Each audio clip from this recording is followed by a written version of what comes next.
الإخوان السلام عليكم. واحد التحليل بسيط بخصوص المباراة اللي كانت الأخيرة ديال المغرب وموريتانيا.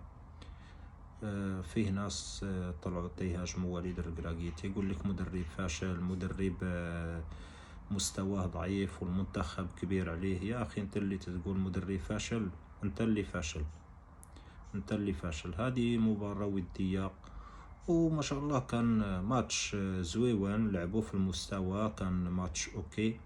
ليش اخويا تقول مدرب فاشل؟ باش عرفتيه فاشل؟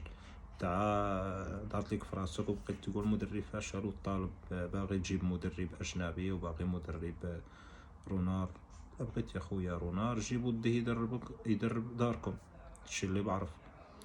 ود البلاد ما بقاش ما احسن منه، ما تلقاش مدرب من احسن منه. ود البلاد خالق انسجام في الفريق.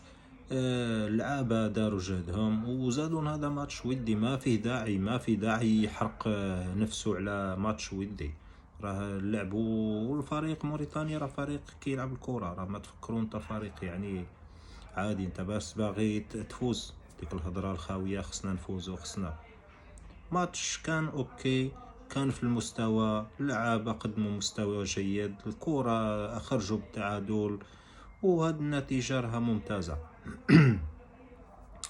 واللي تيقول وليد فاشل، راه وليد راه مدرب كبير ما شاء الله، مدرب في المستوى، عارف شنو كيدير، عارف شنو كيدير.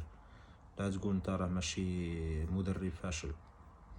اخي هذه الحقيقة، هذه الحقيقة. تجيب مدرب اجنبي راه ما يكونش محسن مدرب ولد البلاد.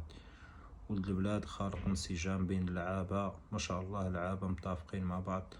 راه يوم يجيك مدرب اجنبي كون على يقين هذا الانسجام اللي كتشوفه حاليا في المنتخب راه ماش تشوفوه مرة تانية. راه يولي الفريق مشتت، كل واحد يجر الجهة. مدرب اجنبي ما غيعقل عليه، يجيبوه وقفو تما ياخد راتب ديالو 200 مليون ولا 300 مليون ولا 400 ولا شوف شحال. يحط لك لعابة في الملعب، لعاب فوز ولا ما يفوز ما عنده مشكل. ولد البلاد راه تيكون احسن شي مدرب ولد البلاد. الاخوان لازم تفكروا في هادشي هذا. الناس اللي كيطالبوا باستقالة وليد الركراكي راكم غالطين، راكم غالطين بزاف. والله الا راكم غالطين وحشومة عليكم بعدا. نسيتو نهار كنتو تقولوا سير سير في كأس العالم، كنتو تقولوا مدرب وليد الركراكي مدرب ما كاينش بحاله. وهذه دابا بالزربة تغيرتو، رجعتو تقول مدرب فاشل وخصو يقدم استقالته.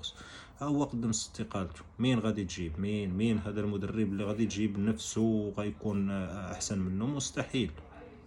يعني نكونوا واقعيين. الانسجام اللي خالق والد الركراكي وهذا رشيد بن حمود، هذا الانسجام اللي خالقين في المنتخب وهذا راه مستحيل تشوفوه مرة ثانية. راه ما شاء الله عليهم. يعني نكونوا صريحين. نكونوا صريحين. راه لو ما كانش هذا وليد الركراكي راه مستحيل تشوف هذا الفريق هكذا. والله يهديكم الناس اللي تقول وليد الركراكي فاشل ومستواه ضعيف والمنتخب كبير عليه. الله يهديكم. اصلا انتم ممكن تعرفوش الكرة، تعرفوش الكرة. سير اخويا تكمش وسد فمك. لا ما تهضر وليد فاشل ومستوى ضعيف والمنتخب كبير عليه. لا اخويا، وليد الركراكي ما مشي فاشل. والله وليد الركراكي ما هو فاشل، يعني مدرب كبير ما شاء الله وذكي ذكي ذكي. يعني هاي المباراة لعبها ضروري يخرج في نظري أنا لازم يخرج بهذا التعادل 0-0. هو كيفكر الوقت، الوقت اللي جاي، ما كيفكرش اليوم. عادي، شو المشكل إذا خرج ب0-0. والإخوان السلام عليكم ورحمة الله.